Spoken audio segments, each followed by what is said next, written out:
All right. My name is Nick. I'm the associate pastor here. It's awesome to be with you this morning. One of my favorite movies growing up, and hopefully some of you can relate to this, was the movie The Lion King. Any Lion King fans? Oh my gosh. So I'm in good company. I just love so much about that movie, but like the scenes that stick out in my mind, it's like the opening scene where Rafiki's holding up Simba on Pride Rock, and all the animals of the kingdom are gathered together and they're singing The Circle of Life, right? Anybody remember that song? Or when young Simba, he's like excited for freedom and for the power he knows that's coming, but has no idea of the responsibility that's actually going to take to be king, and he just can't wait to be king.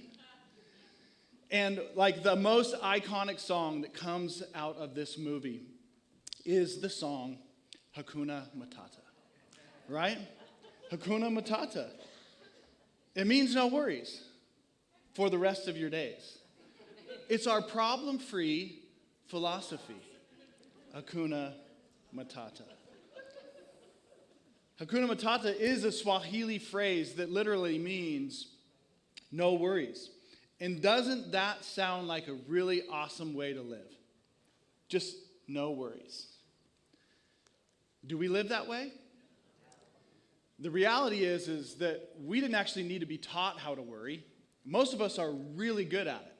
Like we're just naturally good at worrying. And right now, nearly half Americans, 49% of Americans, say that they live with like a significant amount of daily stress, that they feel that they're in a constant state of worry. Nearly 1 in 2 people that you run into, and maybe you're one of those 1 people that just feel this constant state of worry, anxiousness, stress, fear.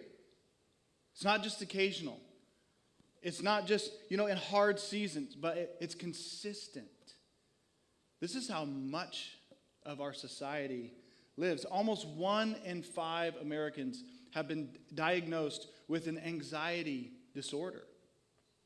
And now let me just say this before I move on any further. Some of you have walked through a tremendous trauma.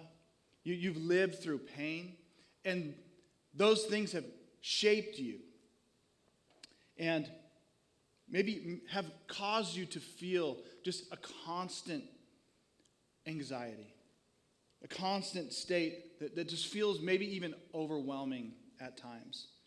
And I want you to know that in that place, there is deep grace for you. There is no shame. There is no condemnation. If you find yourself in this place this morning, it's okay. It is okay to not be okay. But it's not okay not to say something about it. And so if you haven't yet, and you find yourself teetering, not just on this like, I'm kind of worried about the bills, but like this deep pain or fear or stress or anxiety, I want to give you permission and actually encourage you, if you haven't began to talk about it or to see some professional help, like that's a good God-honoring step in life. I just want to encourage you to do that. But for many of us, if we're honest, our worry isn't just coming from trauma. Our worry is coming from a struggle to truly and fully trust in God. Like we worry about everything, right? We worry about money. We worry about our kids. We worry about our health. We worry about our future. We worry about our safety. We worry about our past. Much of what we worry about is literally out of our control. But we stress and we worry and we fear, and these things just run through our mind. What are the things this morning that you are worried about? Like when you wake up in the middle of the night and you're staring at the ceiling, what's running through your mind? What's keeping you awake at night? What are you worried about? And what's funny to me is this, like even when life is, effectively fine or okay, worry doesn't leave. Because worry isn't necessarily about what's happening on the outside of us. Worry is about what's happening on the inside of us. And it affects every area of our life. It affects how we think. It affects the decisions that we make. It affects how we see and respond to people, and it reveals how we see God. It reveals how we trust or whether we do or not in God. See, worry slowly trains us to believe that it's all on me. Like, I've got to strive to make it happen. If I don't hold it together, everything is going to fall apart. If I don't have enough, then what that actually communicates is that I am not enough. And we worry about these things, don't we? You don't have to raise your hand, but just give me a little head nod. Here's the main idea for today. It's this: trust in God's provision so worry and greed have no place in our lives. And we're going to talk about those two things this morning. We're going to talk about both this idea of greed and this idea of worry, and how they are two sides of the same coin. How they have a lot in common. What they reveal when you go deeper down into both of these areas of our life that many of us live in from day to day, is it reveals a lack of trust in God. So when we trust in God's provision, worry and greed don't have any place in our lives. And we're going to pick up our series in Luke chapter 12, where we've been going through the entire book of Luke, and we will continue to do that until we get to Acts. And then we're going to continue through the book of Acts, and we should be done with Acts by hopefully this time next year. But when we pick up the story, Jesus speaks to this idea of worry with his disciples in two parables that kind of build one on top of the other. And where we find ourselves is Jesus has a crowd, the Bible says, of many thousands of people that are trampling one another just to get to Jesus. People are getting hurt just to I want to get close and hear what he has to say. And he begins teaching through some things. And in the middle of him teaching, it says this in verse 13. Someone in the crowd said to him, "Teacher, tell my brother to divide the inheritance with me." And Jesus is in the middle of the greatest sermon ever preached. And this dude interrupts him and says, "Hey, I need some help. Can you talk to my annoying brother and tell him let's make this fair?" And Jesus is he has way more patience than I do, but he's I hear you, but I'm not the guy that really gets to make these decisions. Why are you asking me about this? We have judges and magistrates and different people that handle these types of social issues. Now, in this day, if you were the firstborn of a firstborn male in a Jewish family, you would receive a double portion of the inheritance. And then all the other siblings, they have to split what's left. And so this younger brother is "Hey, can you tell him to make it fair?" And Jesus is "I'm not even going to address that issue." How many firstborns in the room? Right? It would be good for us back in that day. You know what I'm saying? Wish my parents would have put a little bit more in the savings for that double portion. I'm just kidding.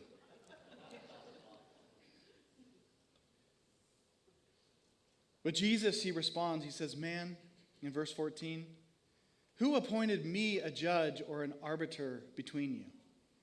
And then he said to them, and this is really, exposing this young man's heart in front of the crowd.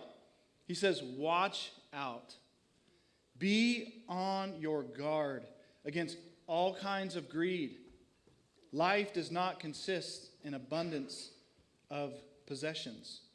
Jesus is saying, I didn't come to fix your social problems or handle your social issues. I came to handle and to fix the spiritual issues inside of humanity.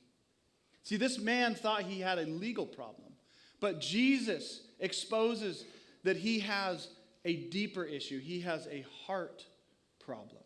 He has something going on in his heart. And he further exposes the condition of his heart as he ventures into the parable we're about to read. And it says this, that Jesus told them this parable. The ground of a certain rich man yielded an abundant harvest. He thought to himself, what should I do? I have no place to store my crops. And then he said, this is what I will do. I will tear down my barns and I will build bigger ones. And there I will store my surplus grain. And I'll say to myself, self, you have plenty of grain laid up for many years. Take life easy. Eat, drink, and be merry. Hakuna Matata. But God said to him, you fool. This very night your life will be demanded from you. Then who will get what you have prepared for yourself? And he ends it with this. He says, this is how it will be with whoever stores up things for themselves but is not rich toward God. So let's break this down a little bit. Jesus tells the story about a man who had like the yield of a year. And this land produced abundantly. The soil was great. The harvest was strong. But the reality is that he didn't create the soil. The certain soil of a certain rich man. He didn't create the soil. God did. He didn't control the rain. Who brought the rain? God did. He didn't command the growth. Who spoke those things into existence? God did. Everything that he had came from God. And yet, even when the blessing increased, watch this, so did his anxiety.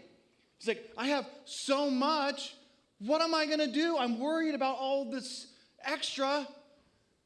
So I need to devise a new plan so that I can stay secure and store up more. I have no place to store my crops. Isn't that interesting? It's like we think that success will eliminate worry. Like somehow if I just have a little bit more, like I won't be worried about the things of this life.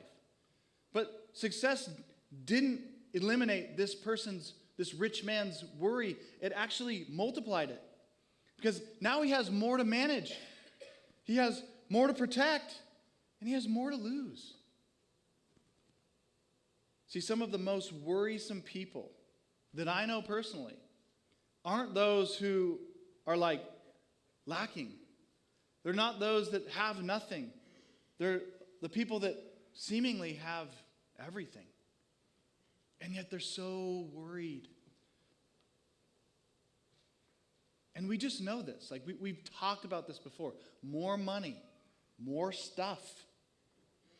It doesn't quiet the soul. It doesn't ease the worry. If anything, it just like raises the stakes. And so this guy, he just comes up with this plan. Like, I'm just going to tear down these barns. They're not big enough. And I'm going to build bigger barns. I'm going to store it all so that I can be safe and secure. I can live long and not have to worry any longer. And here's the reality. Everyone that's standing around Jesus as he's telling this parable would have thought like, this seems like the right thing to do. They would have thought this was wise. This is responsible. This is planning ahead.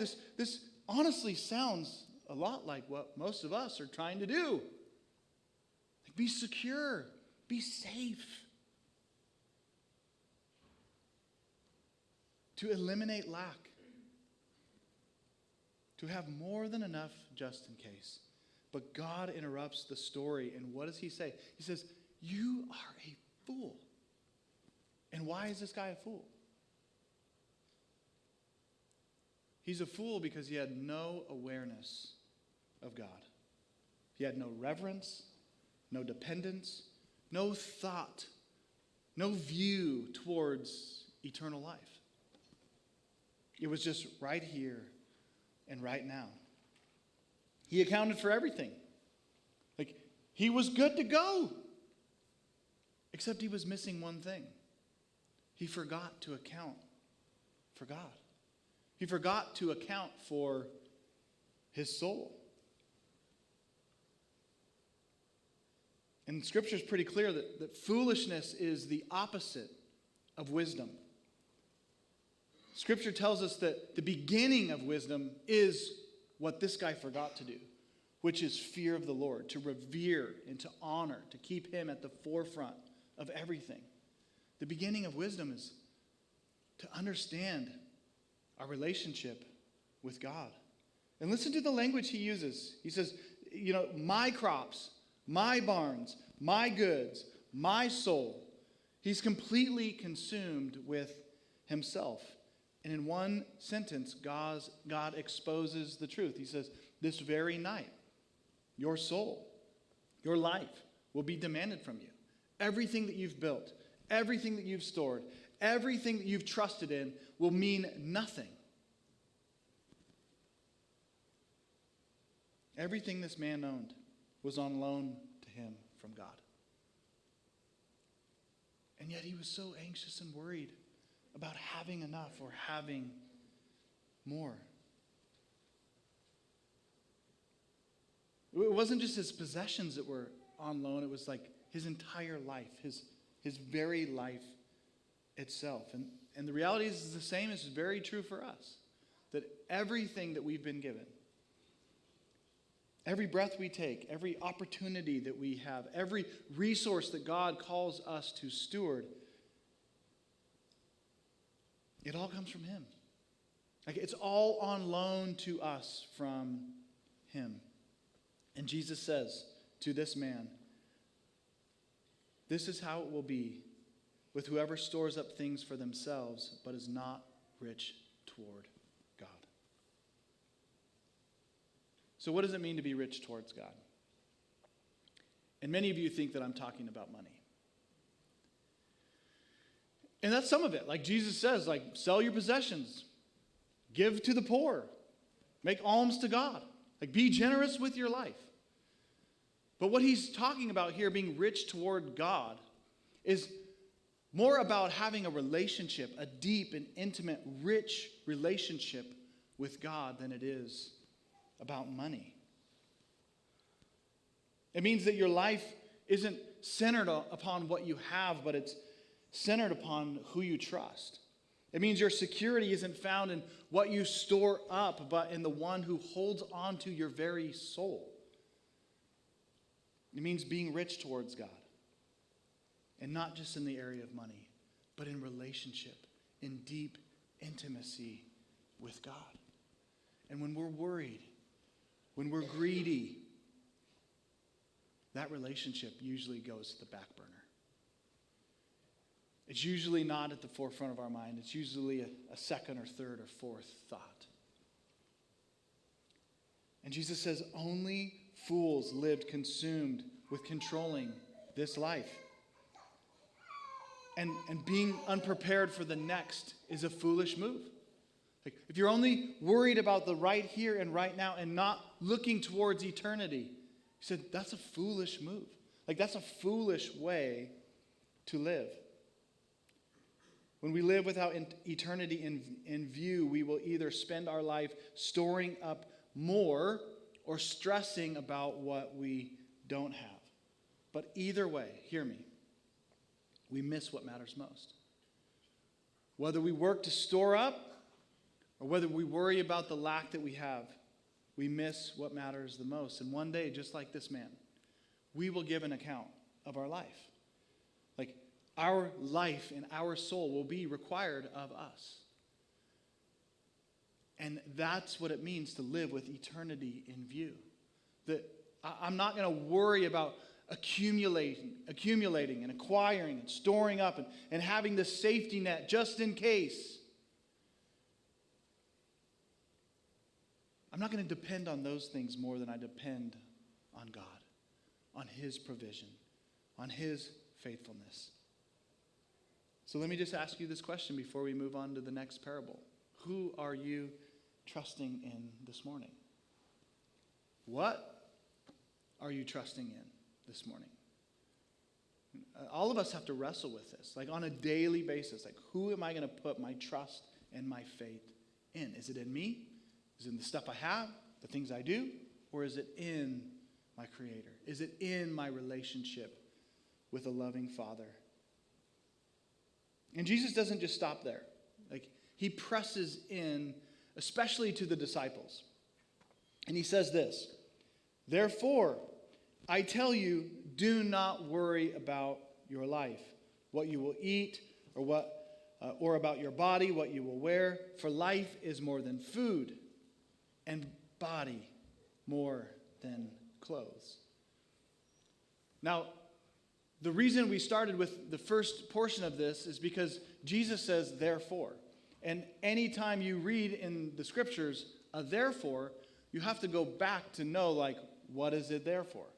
And it's therefore because Jesus is building upon this idea that life is not about an abundance, but about being rich towards God in relationship with God. And greed gets in the way of that.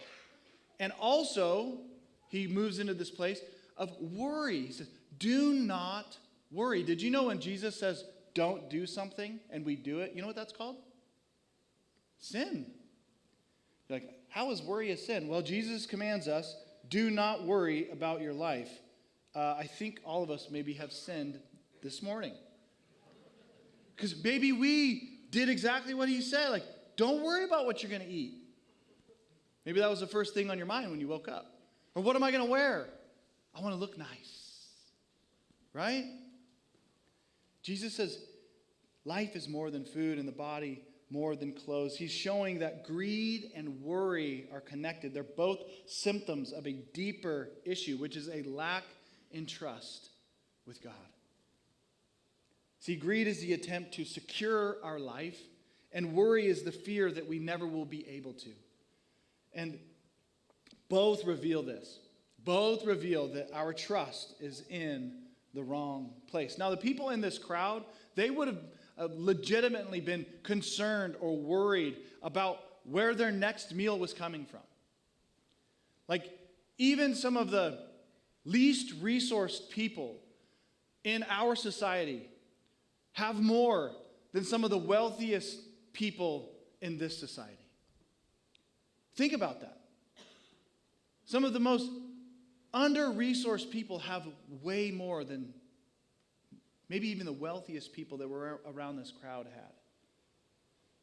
And Jesus says, do not worry about where the meal is going to come from. He says, do not worry about what you will wear. Many of them, the clothes that they had on their back were that was it.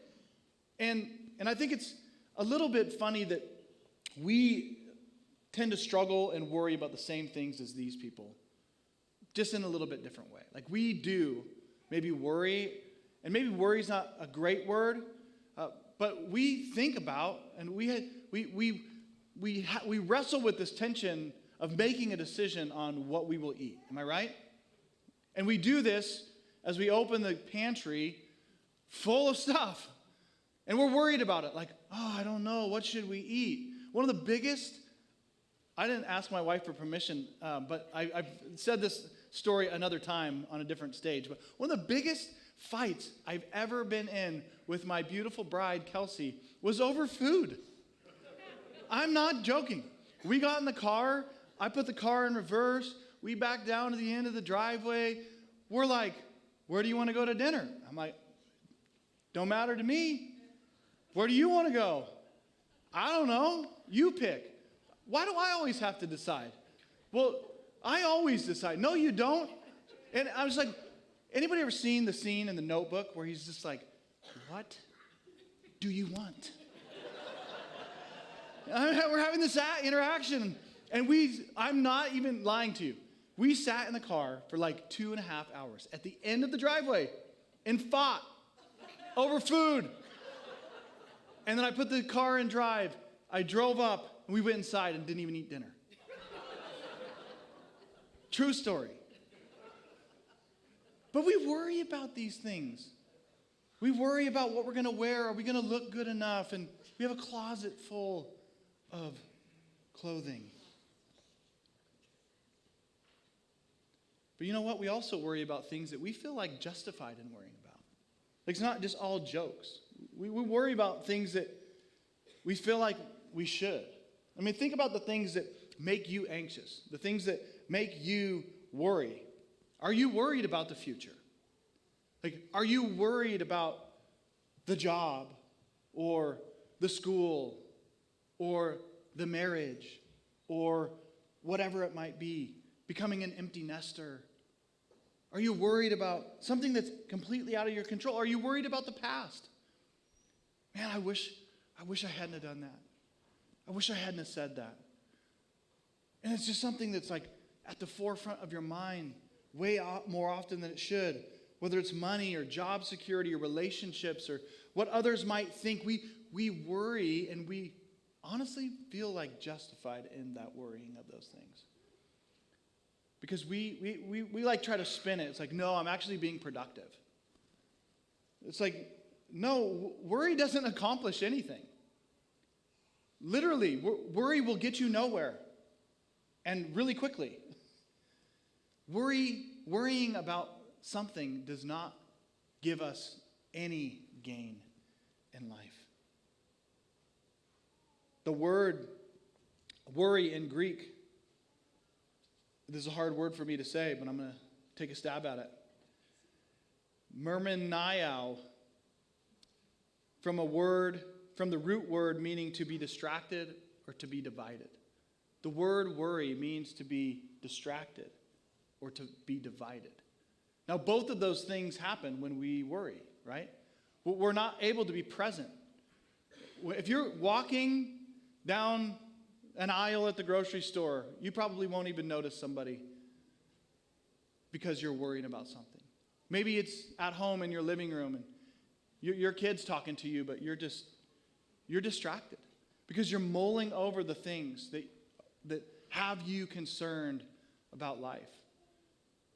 Worry causes us to be divided. We're conflicted. Our dependence is divided because maybe we want to depend on God, but maybe we're worried that He won't show up or provide in the way that we think that He should. And so we get divided. We start to work it out ourselves and depend on our own strength. Corrie ten Boom quoted this, saying, "Worry does not empty tomorrow of its sorrow. It empties today of its strength." And how true is that if you're a worrier? So Jesus begins to give the disciples some instruction on how not to worry. He says, "Consider the ravens. They do not sow or reap. They have no storeroom or barn, yet God feeds them. And how much more valuable you are than birds. Who of you by worrying can add a single hour to your life?" Again, worrying gets you nowhere. "And since you cannot do this very little thing, why do you worry about the rest?" See, Jesus points to this bird and as a raven. And in this culture, ravens still are gross, but they were like, unclean. They were associated with death. They lived in like the wilderness and like desolation. And they were scavengers, man. They fed on like carcasses and they were not really viewed useful in any sense. And I would say probably still viewed the same way today. And the tension is this: in the scriptures, we see repeatedly, like in Psalms or in 1 Kings, where God actually cares for the ravens. It says that He feeds the ravens when they cry. In 1 Kings 17, God uses ravens to feed the prophet Elijah. An unclean bird like sustaining a prophet. This seems like out of context, out of the norm. So when Jesus says, "Consider the ravens," they neither reap nor do they sow. They don't have a storeroom or a barn. He's kind of like referring back to the rich fool. Like, they don't do that. They're not able to. God feeds them.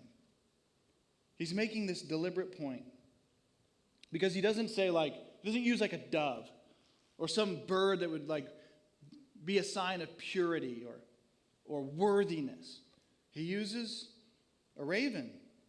He chooses the least impressive, the most overlooked example imaginable. And he says, even God feeds them. And how much more valuable to God are you than they? See, God faithfully provides for something unclean, unmanaged. And how much more will he provide for you? They don't farm, they don't store, they don't build bigger barns. They live completely dependent upon God. And we might say, oh yeah, that's easy. I've never seen a stressed out bird.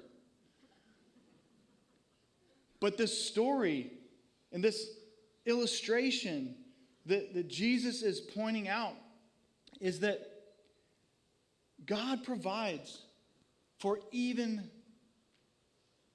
the least impressive, probably the most discarded bird in the sky.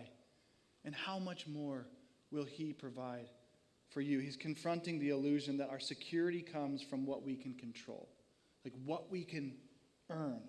And he's inviting us instead to trust him who provides, to trust the one who takes care of even the ravens.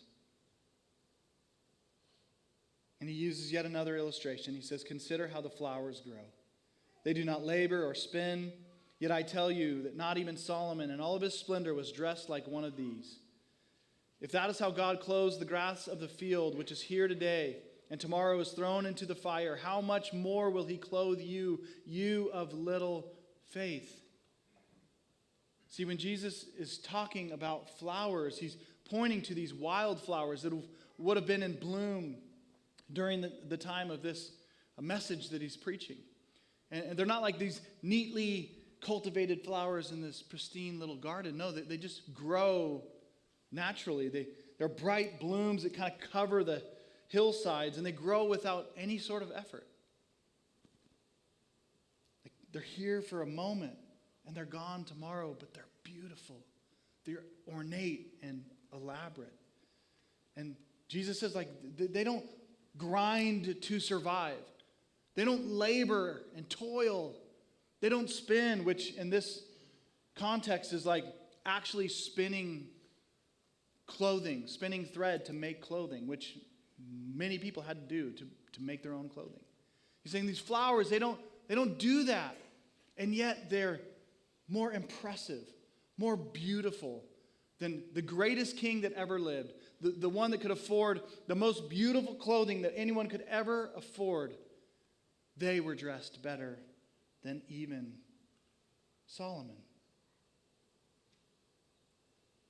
See, Jesus is dismantling the belief that you and I have to strive, that you and I have to work to secure and to prove our worth. And if this is how God clothes the grass of the field, how much more will he clothe you? How much more are God's thoughts towards you than these amazing, yet here today and gone tomorrow flowers? See, this parable is not about flowers. It's about you. I hope that you can feel that this morning, because you are not a temporary flower of the field. You are created in the image and in the likeness of God. You are known, and you are intentionally, beautifully, and wonderfully crafted in your mother's womb. You are valued so deeply that God didn't even spare his own son. But Jesus went to the cross for you and for me to show you your value. And to show you that he can be trusted, and to show you that he will provide for you. And so this invitation that Jesus is giving isn't just an invitation to admire something that God created, but it's to trust that his care for you will be even greater than his care for the ravens or for the flowers. And maybe you walked in this morning and you just feel unvalued. You feel unseen. You feel unloved or unlovable. Maybe you feel unknown. I'm here to tell you this morning that that's absolutely a lie. That you are valuable to God. That He sees you. That He knows you by name. That He knows the number of hairs on your head. That you are loved by God. You are valued by your Heavenly Father. And you don't have to carry the weight of securing your life or proving your worth. Many of us feel like we do. Many of us carry that around with us. That we have to prove somehow to God that we're worthy of His love. That we're worthy of His provision. The same God who clothes the fields has already decided to care for you. Like, I hope that you can believe that this morning. And the question is not whether or not He will provide. It's whether you will trust Him enough to let go of worry, to let go of greed, to let go of fear and anxiety, to let go of control, and to receive this amazing gift of God's provision for your life. Jesus ends this section saying this, "And do not set your heart on what you will eat or drink. Do not worry about it. For the pagan world runs after such things, and your Father knows you need them. But seek His kingdom, and these things will be given to you as well." Let me just ask you a couple questions as we close this morning. What is your heart set upon? Jesus says, don't set your heart upon these things that are really, really easy for us to worry about. What is your heart set upon this morning? What are you worried about? Are you anxious about acquiring more? Are you worried about not having enough? When your mind starts to spin and your thoughts spiral and you begin to kind of go down that mindset where you're just worried and flustered and anxious and fearful, what is your default? Do you default to like fear and distrust? Or do you default to faith? Where Jesus says, listen, if you seek the kingdom, all of these things are going to be added to you. And we're not going to read it, but even further on, Jesus says the Father is so pleased to give you the kingdom. Like, He is infatuated with providing for you, with loving you, with serving you, with walking with you. Are you one who presses into God's kingdom when life hits, or do you find yourself just like resorting back to self-reliance? I think that's the tension that all of us wrestle with. Like, am I going to depend on me, or am I going to depend on Him? Am I going to trust myself, my worth, my security, what I can do, or am I going to trust God to show up and to provide in every area of my life? You know, Jesus says that it's actually people that live outside of His kingdom that live that way. So the pagans, they run after these things. It means that people that do not follow Jesus, they are unbelievers in the way of Jesus. They are consumed. They run after trying to gain success and wealth and worth and acquire more so they feel this sense of control and security. But Jesus says that is not the way it should be for you. Because the Father knows what you need even before you ask.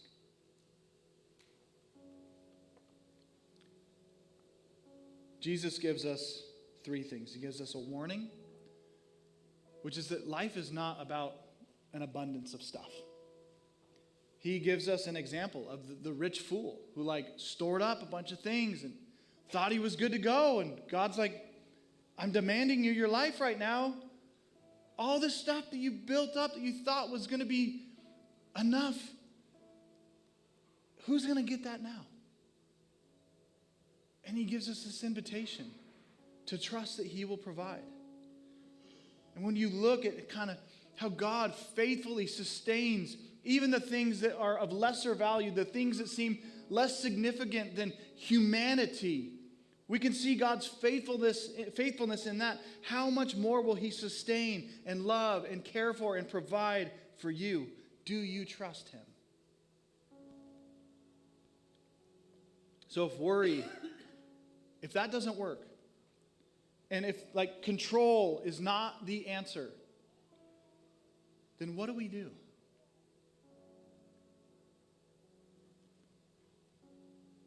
And I'll tell you, the answer is not to just like try harder not to worry.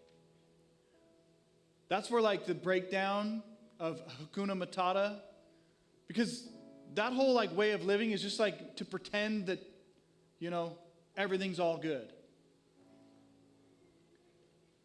Scripture doesn't tell us to do that. It says the answer is to bring your worry to God. 1 Peter 5, verse 7 says, cast all your anxiety on him because he cares for you. Any fishermen in here? Yeah? Man, put that worry on the end of the line, baby, and cast it into Jesus' lap. Like, God, I can't control this anyways. You know I'm struggling with this. I'm just going to cast it into your care because I trust that you care for me.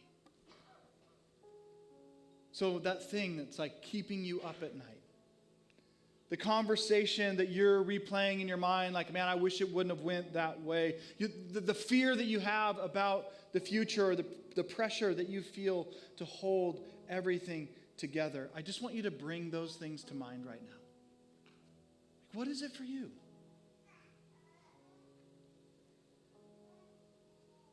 The worries, the anxiety, maybe it's even the greed. Like, man, I just wish I had a little bit more. Let's bring that to the forefront of our minds. And in a moment, I'm going to ask us to surrender that to God. But maybe for you, you've never placed your trust in God before. And life has thrown you a few curveballs along the way. And man, you've believed the lie that you've had to carry everything on your own and alone. Or maybe for you, it's like you once had your trust in the Lord and life hit, and it just felt like maybe it'll be easier if I just take this back. If I try to do this on my own, and you're back being burdened down by the worries and the cares of life. Can I just tell you this morning, the God honest truth, that you were never meant to carry that on your own? Jesus says, my burden is light and my yoke is easy for you.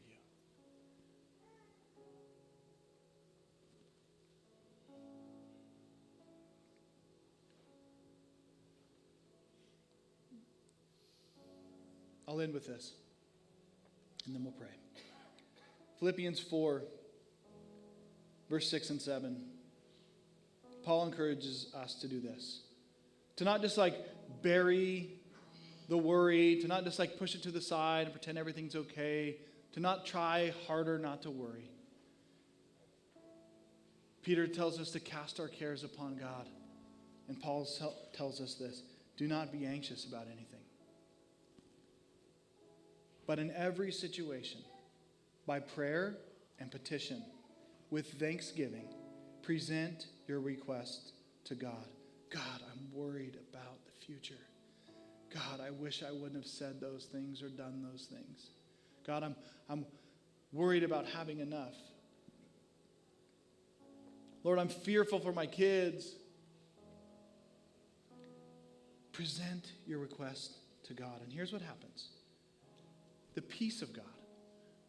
It doesn't say, and then everything just kind of goes away. God solves all your problems. No, it says what?